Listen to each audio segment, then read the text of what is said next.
नमस्कार दोस्तों, हॉकफिट न्यूज़ में आप सभी का स्वागत है। दोस्तों, मेरा आपका और पूरे भारत देश का, साथ ही पूरी दुनिया का जो सबसे बड़ा शत्रु यानी कि चीन जो है, जिसने पूरी दुनिया को जो वुहान वायरस दिया है, जो चाइनीज़ वायरस से जो पूरी दुनिया को कष्ट पहुंचाया है चीन ने। अब वो चाइना का फेंका हुआ दांव, चाइना का फेंका हुआ बूमरैंग वापस आकर चाइना के ही मुंह पर पड़ रहा है और चाइना को काटो तो मानो खून नहीं। दोस्तों, आपको बता देते हैं कि अमेरिकी सरकार ने कुछ ऐसा बड़ा फैसला लिया है जिससे अब चीन पर अमेरिका का शिकंजा कसता जा रहा है और अब चीन के पास छटपटाने के अलावा कोई दूसरा ऑप्शन नहीं रहा है। दोस्तों, आपको तुरंत बताता हूँ कि अमेरिकी सरकार चीनी सरकार के खिलाफ एक्शन तो शुरू से लेती ही रही है। और अभी आपने सुना भी होगा, कल की वीडियो में भी मैंने आपको बताया कि अमेरिका ने चाइना की जो सबसे बड़ी जो टेक्नोलॉजी कंपनीज़ हैं, जैसे कि बाइडू हो गई, alibaba.com हो गई, इन कंपनीज़ को अमेरिका के शेयर बाज़ार से डीलिस्ट करने का, यानी कि वहाँ अमेरिका के स्टॉक मार्केट से हटाने का जो निर्णय लिया है, वो तो चीन के ऊपर एक बहुत बड़ा चीन के ऊपर एक बहुत बड़ा हमला है ही, जिसे कहते हैं ट्रेड वॉर घोषित हो चुकी है। लेकिन अब अमेरिका ने चीन को सबक सिखाने के लिए अपना नया टारगेट चुन लिया है। वो टारगेट है अमेरिका में काम कर रही चीनी कंपनियां। आपको बताएंगे इस बारे में। सबसे पहले कमेंट में लिखें नमो नमो, क्योंकि दोस्तों ये मोदी जी की फॉरेन पॉलिसी का असर है कि आज यदि अमेरिका चीन के खिलाफ कोई कदम उठा रहा है तो उसके साथ साथ वही अमेरिका आज भारत के साथ भी सामरिक स्तर पर भी खड़ा है और सीमा मुद्दे पर भी, जैसा कि मैंने आपको बताया कल, सीमा मुद्दे पर भी अमेरिका अब भारत का समर्थन कर रहा है। ये वही अमेरिका है जिसने एक समय पर भारत को न्यूक्लियर बॉम्ब की टेस्टिंग करने के लिए साफ साफ मना कर दिया था। भारत पर अनेकों व्यापार प्रतिबंध लगा दिए थे कि यदि आप न्यूक्लियर बॉम्ब की टेस्टिंग करेंगे तो हम आपके साथ किसी प्रकार का व्यापार नहीं करेंगे। साथ ही अमेरिका से जुड़े जो अन्य देश हैं, उन देशों ने भी भारत के ऊपर अनेक व्यापार प्रतिबंध लगा दिए थे, ताकि भारत किसी प्रकार से एक परमाणु संपन्न शक्ति ना बन सके। लेकिन आज नरेंद्र मोदी जी की फॉरेन पॉलिसी और उनके जो रिश्ते बनाने की जो उनके अंदर जो कला है, उसके कारण आज अमेरिका भारत और चीन जैसे बड़े देशों के सीमा विवाद पर भी भारत का समर्थन कर रहा है। दोस्तों, तो कमेंट में तुरंत लिखा नमो नमो दोस्तों, क्योंकि इस देश को आज तक पिछले सैकड़ों सालों में ऐसा नेता नहीं मिला दोस्तों जो इस जैसा आज हमारे देश में हमारे पास प्रधानमंत्री है। हमें इस बात के लिए कृतज्ञ होना चाहिए। तो सबसे पहले कमेंट में नमो नमो लिखते हैं। आगे हम बढ़ते हैं, हम आपको बताते हैं कि दरअसल अब अमेरिका चुन चुनकर चीनी कंपनियों को अपने निशाने पर ला रहा है। पहले अमेरिका ने जो आपको बताया था ह्यूआई के खिलाफ प्रतिबंधों को भी ज़्यादा कड़ा किया। अब अलीबाबा और बाइडू को, जैसे मैंने बताया, कि न्यूयॉर्क स्टॉक एक्सचेंज से हटाने के लिए एक बिल पास किया। और अब अमेरिकी सरकार ने चीनी जो मीडिया कंपनी, जो चाइना की जो मीडिया कंपनी अमेरिका के अंदर हैं, उनको अपना निशाना बनाया है। दरअसल हाल ही में अमेरिका की सरकार है, उसने चीनी मीडिया में काम कर रहे सभी कर्मचारियों की निजी जानकारी को मंगाया है। और जो यानी अमेरिका के अंदर जो चाइनीज़ मीडिया आउटलेट्स वहाँ पर काम कर रहे हैं, जो मीडिया चैनल्स काम कर रहे हैं अमेरिका के अंदर, उन सभी की पर्सनल डिटेल्स को मंगाया है। यह आदेश उन सभी 5 चीनी मीडिया ऑर्गेनाइजेशंस पर लागू होगा जो अमेरिका में ऑपरेट करते हैं। उन मीडिया संगठनों के नाम भी आप तक मैं लेके आया हूँ दोस्तों। CGTN, Xinhua, China Radio International, the China Daily और द पीपल्स डेली। दोस्तों, हो क्या रहा है कि अमेरिका में जो चाइनीज़ मीडिया कंपनी जो काम कर रही हैं, एक तो ओपनली जो लेफ्टिस्ट जो कम्युनिस्ट प्रोपेगेंडा है चाइना का, उसको फैला रही हैं। और साथ ही साथ जो जितने भी वेस्टर्न कंट्रीज़ हैं, जो पश्चिमी देश हैं, उन सब के खिलाफ जहर उगलती हैं ये चाइनीज़ मीडिया। और चीन के अंदर और अमेरिका के अंदर जो वामपंथी ताकतें हैं, उनको मजबूत करने का काम करती है। यानी अमेरिका को के अंदर रहकर ये चाइनीज़ मीडिया आउटलेट्स अमेरिका को तोड़ने का काम कर रहे हैं। कुछ इसी प्रकार का काम चाइना जो है भारत में भी कर रहे हैं। चाइना के एजेंट, आपको पता है, दिल्ली के मुख्यमंत्री के रूप में बैठे हैं। चाइना के एजेंट पश्चिम बंगाल में भी मुख्यमंत्री बन के जो वहाँ की मुमताज़ बानो जो पश्चिम बंगाल की मुख्यमंत्री हैं, और इस प्रकार से केरल के मुख्यमंत्री वो भी वामपंथी हैं। तो जिस भारत में बहुत से जो वामपंथी लकड़बग्गे जो भारत के अंदर बैठे हैं, चुपचाप जाके भारत के युवा नेता जो हैं 48 साल के युवा जाकर चीन में मीटिंग करके आ जाते हैं।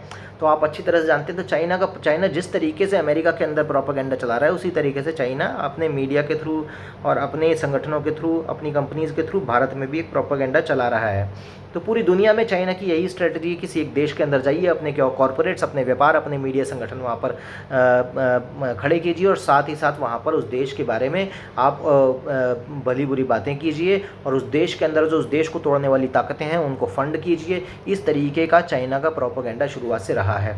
अभी आपको बता देते हैं कि अमेरिका में CGTN के सभी, यानी जो चाइनीज़ चाइनीज़ ग्लोबल मीडिया जो है, उसके सभी कर्मचारियों के को 5 पन्नों का एक बहुत बड़ा वेल डिटेल्ड फॉर्म भरने को कहा गया, जिसमें निम्नलिखित जानकारी मांगी गई। आपको बता देता हूँ कि सबसे पहले कर्मचारियों की पर्सनल डिटेल्स, कि वो कहाँ रहते हैं, क्या करते हैं, कि उनका मोबाइल नंबर क्या है, उनकी सारी पर्सनल डिटेल्स क्या, उनका बर्थडे वगैरह है। कर्मचारियों के पति पत्नी तक की विस्तृत निजी जानकारी, कर्मचारियों के बच्चों तक की विस्तृत जानकारी, कौन से स्कूल में पढ़ते हैं, क्या नाम है, क्या करते हैं, मतलब वो सारी जानकारी। कर्मचारियों के साथ रहने वालों की विस्तृत जानकारी, कि उनके कोई सर्वेंट्स वगैरह हैं तो उनकी भी एक एक डिटेल जानकारी। यानी एक प्रेशर बिल्डिंग टैक्टिक इस समय अमेरिका जो कर रहा है, वो चाइना को सबक सिखाने के लिए कर रहा है। बहुत बड़ी बात है वाकई। कर्मचारियों के पूर्व काम करने की जगह की जानकारी, यानी अगर चाइना का कोई कर्मचारी जो कोई भी ऐसा व्यक्ति जो चाइनीज़ मीडिया चैनल में काम कर रहा है, वो पहले किस कंपनी में काम करता था उसकी भी पूरी डिटेल, ताकि उनका पूरा लेखा जोखा, पूरा ब्यौरा, उनके काम करने की हिस्ट्री, उनके काम करने का पैटर्न, उनकी सोच, उनकी विचारधारा को पकड़ा जा सके। बता दें कि अमेरिका पहले ही चाइनीज़ मीडिया को, जो चीनी दूतावास है, जो चाइनीज़ एम्बेसी है, उसके पैरेलल उसको एक स्वीकृति दे चुका है कि चाइनीज़ मीडिया चाइनीज़ दूतावास के बराबर है। वो इतना पावरफुल है चाइनीज़ मीडिया। और चीनी मीडिया संगठनों पर कोई भी नई जगह खरीदने से पहले अमेरिकी सरकार की स्वीकृति की शर्तें लागू कर चुका है। यानी अगर कोई भी चाइनीज़ मीडिया आउटलेट अगर अमेरिका में काम कर रहा है तो उससे कोई भी नई जगह खरीदने से पहले अमेरिकन गवर्नमेंट की शर्तों को मानना पड़ेगा। हाल ही में जिस तरीके से न्यूयॉर्क टाइम्स जो है चाइना के अंदर, वाशिंगटन पोस्ट और अन्य अमेरिकी मीडिया समूहों के पत्रकारों की प्रताड़ना करी गई थी, मतलब उन्होंने क्या किया, जो चाइना के अंदर उन्होंने जितने भी अमेरिका के जो अमेरिका के राइट विंग और जो अमेरिका के मोस्टली जो अमेरिका के हक़ में बात लिखने वाले जो अमेरिका के समाचार पत्र हैं, जैसे न्यूयॉर्क टाइम्स, वाशिंगटन पोस्ट और जो तमाम इस तरीके के अमेरिका के मीडिया आउटलेट्स हैं, उनके पत्रकारों की प्रताड़ना करी गई थी, उनके बारे में उल्टा सीधा बोला गया था और उनको देश छोड़ने के लिए कह दिया गया था चाइना से। इसके बाद अमेरिका ने भी चीनी मीडिया कंपनियों को अपने निशाने पर लेना शुरू कर दिया है। चाइनीज़ कंपनियों के खिलाफ अमेरिकी सरकार का रुख पिछले कुछ समय से बेहद कड़ा रहा है। ऐसे में अभी हाल ही में अमेरिका ने जो चाइना की बहुत बड़ी मोबाइल कंपनी ह्यूआवे पर जो प्रतिबंध लगाया, उसके बाद से ह्यूआवे अमेरिका से प्रोसेसर चिप और सेमीकंडक्टर का एक्सपोर्ट नहीं कर पाएगा। अमेरिका द्वारा लगाए गए इन प्रतिबंधों के बाद से ह्यूआवे कंपनी सख्ते में है।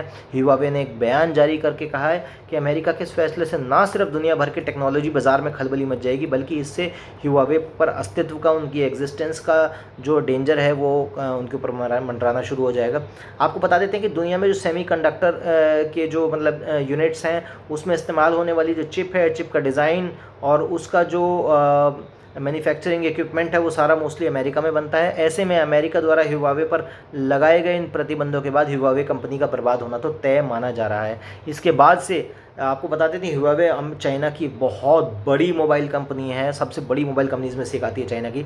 इसके अलावा 21 मई को अमेरिकी सीनेट में एक बिल भी पास किया गया, जिसके बाद से चाइना की 2 बड़ी दिग्गज ई-कॉमर्स कंपनी, एक तो अलीबाबा और दूसरी चाइना का सर्च इंजन बाइडू, ऐसी 2 मेजर चीनी कंपनियों पर अमेरिकी स्टॉक एक्सचेंज से डीलिस्ट होने का खतरा मंडराने लगा है। इन कंपनियों के डीलिस्ट होने के बाद से इन्हें विदेशी पूंजी जुटाने में बहुत कठिनाई का सामना करना पड़ेगा। तो जिस तरीके से चाइना के रास्ते लगाने शुरू कर दिए अमेरिका ने, वो एक पूरी दुनिया के लिए भर के लिए खुशी की बात है, भारत के लिए तो वाकई खुशी की बात है। साथ ही साथ आपको दोस्तों एक बात आज मैं बता देता हूँ चुपचाप, कि चाइना जो जिस तरीके की बातें करता है कि हम जो है बॉर्डर पर हमारे सैनिकों के साथ बदतमीज़ी करने की कोशिश करता है, बार बार भारत के अंदर इन्वेजन करने की कोशिश करता है। आपको बता देते हैं कि जब से वुहान वायरस दुनिया में तांडव मचा रहा है, तब से पूरी दुनिया चीन के विरुद्ध हो गई है। तो आप खैर जानते ही हैं कि ऑस्ट्रेलिया, जर्मनी वगैरह जो अमेरिका के साथ जो मिलकर काफ़ी सारे देशों ने चाइना के खिलाफ लॉबिंग शुरू करी है।